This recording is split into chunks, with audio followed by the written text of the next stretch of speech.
Fun show here at Dolphins Today by Chad Sports. I am Nic Rohloff because the Dolphins signed a second-round pick, a former one in the 2021 NFL Draft, to their practice squad that we need to talk about. But also, I want to talk about this, on if Miami should draft a quarterback in the 2025 NFL Draft. I was asked about it on our live show, and I wanted to talk more in depth about it on today's episode. But we'll start with the news first because Jackson Carman is the offensive lineman that was signed to the practice squad. It's not to the active, it's just to the practice squad. So don't think that this is some crazy big news or anything like that. But it is something that I think we can turn and recognize that has more meaning than we actually think. He was a former second-round pick, like we mentioned. In a corresponding move, the Dolphins ended up getting rid of Robbie Chosen, who obviously played in the first two Dolphins games against the Jaguars and Bills after being practice squad elevations in both of those games. Only had one catch for 5 yards through the two games. Him and Tua had that weird potential miscommunication where Tua thought he was going to continue out more and deeper down the field. Chosen broke it short. Tua ultimately threw a pick against Buffalo. But either way, Robbie Chosen, who was on the Dolphins roster last year, is no longer on the team this season. But this is why you subscribe to the channel, because we break down all Miami Dolphins news. Join the 60,000 strong subscribers here at Dolphins Today by Chat Sports. We're going to get to 61K hopefully this week. Hit that sub button. All right, more on Jackson Carman, the offensive tackle that now has joined the Dolphins. Like I said, former second-round pick out of Clemson. He was drafted by the Cincinnati Bengals, who ultimately ended up waiving him after the 2024 NFL preseason. He spent 3 years in Cincy, and he really never got anything going. Now, I will give him credit for his rookie year because he did actually play a decent amount. He played 342 snaps at right guard, but 462 snaps in total. And he's labeled as an offensive tackle if you look around the league, but I don't really know why, because as a rookie, he split all of those snaps, 462, at right guard and left guard. Did not play in 2022, and then in 2023, whenever he was actually on the field in the regular season, only played 12 snaps at left tackle. So I don't know why people label him as a tackle. I think it's more likely that he is a guard, which is a little interesting to me with the Fins because the Dolphins' interior offensive line is abysmal. But you saw the numbers on screen right there. Like, he wasn't the best as a rookie. Those were in 2021. Those were his PFF grades when he actually got meaningful playing time for that Bengals offensive line. He just simply didn't get that over the past two seasons. But I will say this, and my two thoughts on Jackson Carman being added to the practice squad, because it's hard to really tell you that it means a lot when it's just a P squad signing. But the fact that he is a former second-round pick, the fact that there obviously was talent and upside enough for a team to take a chance on him in the first 60 picks of the NFL draft, like, that's interesting to me. And I'd like to see if Miami could potentially uncover some of that talent that was thought of. And maybe he just didn't work in that Bengals scheme and system. So I like the chance. There's no downside of adding a former second-round pick from 3 years ago to your practice squad. The number two thing that I have here as in terms of thoughts. Could this be insurance on Teron Armstead if that injury is actually serious?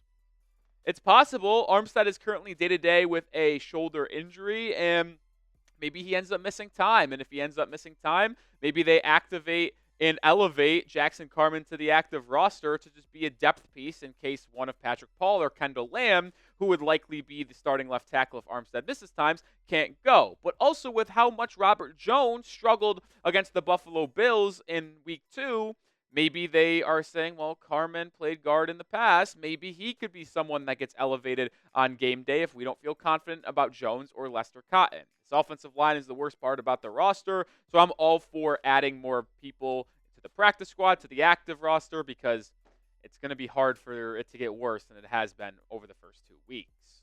Drop a number for me, though, specifically on Jackson Carman. Rate this signing on a scale of 1 to 10. I'm going to be honest, I'm going to give it a pretty high number. Like, I'm going to go 9-1. Like, it's a practice squad signing. It's not to the active roster. Take a shot on a former second-round pick. All right, one last thing in terms of the practice squad discussion here on today's episode. Chosen being waived. I find it possibly fascinating here because this could signal the depth of Chosen on the practice squad is not needed anymore. Whether it be because Malik Washington, the 6th-round rookie from Virginia, is being fully healthy and close to being fully healed from that quad injury has kept him out the first 2 games of the season. or it could be signifying Eric Ezukama, who has also been dealing with an injury on the practice squad. He could be fully healthy, and they would rather have him elevated over Robbie Chosen. And they don't need a third wide receiver, really fourth, because they still have D. Eskridge on the practice squad as well. And they're going to need someone to step up outside of Tyreek Hill and Jalen Waddle. And I know the passing game isn't going to be as important with Skylar Thompson and or Tyler Huntley as your quarterback over the next 4 games at minimum. But we can positively say, even when Tua was at quarterback for the Miami Dolphins, they needed a third guy because Braxton Berrios has been horrific. Grant DeBose has been a non-factor, and I blame him, honestly, for that first interception against the Bills on Thursday Night Football. 3rd and long, to a great anticipation, throws it on the money. Grant DeBose didn't even get his head turned around, hits him in the shoulder, pops up for an INT, and it sets up the Bills basically in the Dolphins' red zone. So, to me, you need someone to step up outside of Tyreek Hill and Jalen Waddle. It's why you signed Odell Beckham Jr. It's why you believe that River Craycraft can be that guy. But both of them are out the first 4 games at minimum, PUP list IR. So if Malik Washington is back, going to need him to step up. Or if Eric Ezukama is a practice squad elevation, going to need him to play some good ball as well. All right, we're going to get to the NFL draft discussion here in just a second, but we are sponsored by Game Time, the best way to get your tickets down below. And you can get a great deal with Game Time right now. $20 off your first purchase when you use code ChatSports after downloading an account. And they are the easiest way to get your tickets. I use them to go to any type of event, whether it's a comedy show, concert, sporting event. When I went to LSU USC 3 weeks ago, I know I've told you this a couple times, but it's how I got my tickets. I use Game Time because they're the best. And they have a new feature called Game Time Picks that allows you to get tickets to see your favorite teams play live even easier. Filters out the fluff to show you only incredible deals on great seats, so you don't have to waste time searching through thousands of tickets. I use Game Time.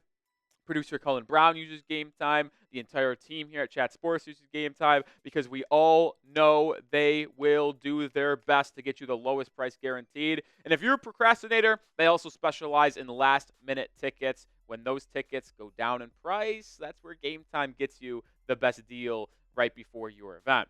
So take the guesswork out of buying tickets with Game Time. Download the app, create an account, and use code ChatSports for $20 off your first purchase. Terms apply, but again, create an account and redeem code CHATSPORTS for $20 off your first purchase. Download Game Time today. What time is it? Game time.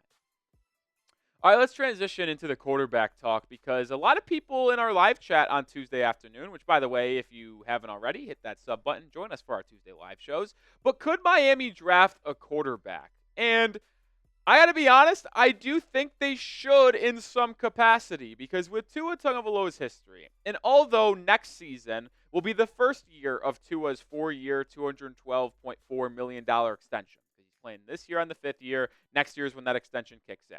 Yes, you have him under contract for 4 years. But with his concussion history, I hate to even say this because a lot of people might have called for his retirement and said that if they were in his shoes, they would retire after this 3rd concussion. But if he seriously gets a 4th, whether it's this year when he returns or whether it's next year in the first half of the season, that might actually be it. So you have to be prepared for his replacement long term, but also just have a better backup plan regardless because I don't believe Skylar Thompson was a good plan, and it's why they had to sign Tyler Huntley.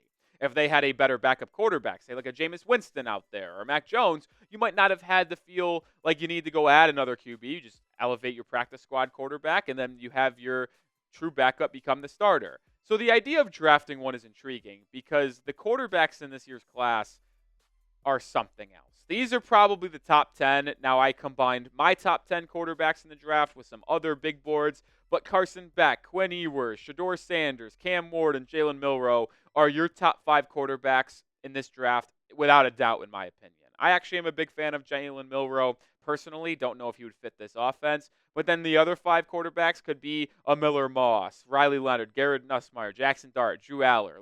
But I will say this. After basically showing you my top 10 quarterbacks in this draft, I can confidently say this. This is a very, very weak NFL draft class in terms of the quarterback position. It's very reminiscent, if you're asking me, of the 2022 NFL draft class that featured Kenny Pickett, Sam Howell. Those guys weren't so good, folks. And I just really feel like that's where this draft class is headed. Maybe someone leads from the pack. But when you're also speaking on if the Dolphins should draft a quarterback, you're not doing it in the first round. To me, this is not the quarterback class where you spend on a first round pick on a quarterback. But maybe day two, that could be a different conversation that we'll have here in just a second. But let me know, should Miami draft a quarterback in the 2025 NFL draft? I'm going to give you my thoughts on it in just a second. So let this ad break play if you get hit with one. Answer this question, and then I'll have my answer on the back half of this video. Before I give you my video on if they should draft a quarterback, I do want to also look at what they could do in free agency if they did want to add a better backup quarterback. Sam Darnold, Jacoby Brissett, Drew Lock, Andy Dalton, and Mac Jones are probably the best free agent quarterbacks that will be on the market. Here's the one issue. Sam Darnold, he's going to be having a starting role because he's at least through 2 weeks of the NFL season played well enough for the Minnesota Vikings to show that, well, he might be a starter in the NFL moving forward. The other four guys are backups. Jacoby Brissett, I don't know if he'll stay in New England after Drake May takes over, but I'd love to have him back in Miami because he's a better and probably the most experienced, good backup quarterback potentially in the NFL. Mac Jones intrigues me as a developmental project. Andy Dalton is like Jacoby Brissett. And then Drew Lock is someone that I would have some confidence going out there, at least more than Skylar Thompson. But to finish the conversation on if Miami should draft a quarterback on the NFL draft, I think they should on day two. Day one, first round, no. Go use it on a safety potentially if Javon Holland doesn't resign. Go use it on an offensive lineman to shore up your O-line. You do have Patrick Paul as your long-term left tackle, second-round pick. Obviously, you hope so, as that's the replacement for Teron Armstead. You have Austin Jackson, but can there be an interior offensive lineman worth drafting in the first round? That's probably where I would go, at least as of right now. But on day two, you have a second-round pick. Right now, you don't currently have a third-round pick because you traded it away to get Jalen Wright in this past NFL draft, but you will be receiving 2 third-round picks, 2 comp picks. Remember, Christian Wilkins, 4-year, $110 million contract with Vegas. Robert Hunt, 5-year, $100 million deal with Carolina. Those will both net you third-round comp picks. Yes, they will be at the end of the third round, but you will have 2 picks at the end of day 2 where you can use on a quarterback. Or you can package those 2 third-round comp picks to go up in day 2 and draft a quarterback. I don't know where people will end up shaking up in terms of where they're getting drafted. I imagine Carson Beck, Quinn Ewers, maybe Shedeur Sanders are all first-round picks. Jalen Milroe and some of these other guys like Cam Ward will be right on that fringe. If I had to guess, I think Cam Ward might slip into that first round just based off quarterback need and that position being heavily valued. But Milroe, Allard, Dart, Nussmeier, Leonard, Moss will all be guys that are likely drafted on day 2 or potentially day 3. So, yes, I do believe Miami should go that route and draft a quarterback on day 2, get a better backup quarterback behind Tua and have him sit and develop. And, hey, maybe Tua isn't what you think he was going to be and you move off of him in 2 years and you still have that quarterback developing that you take over. Or if he gets injured again and calls it quits, you have a young guy waiting in the wings. Either way, I think it's a good idea to start having a young quarterback on this team that isn't a former 7th-round pick and isn't someone that we've seen not really play that well in the preseason and Skylar Thompson. So, yes, I would draft a quarterback on day 2, but I would not reach for some crazy QB early second round or someone in the mid portion of the first round. All right, that's going to do it for today's show. Make sure you are subscribed to the channel. We're dropping videos multiple days or multiple times a day. We'll be back later today with a preview of Seahawks Dolphins in week 3. So hit that sub button and join us because we got the best Dolphins content.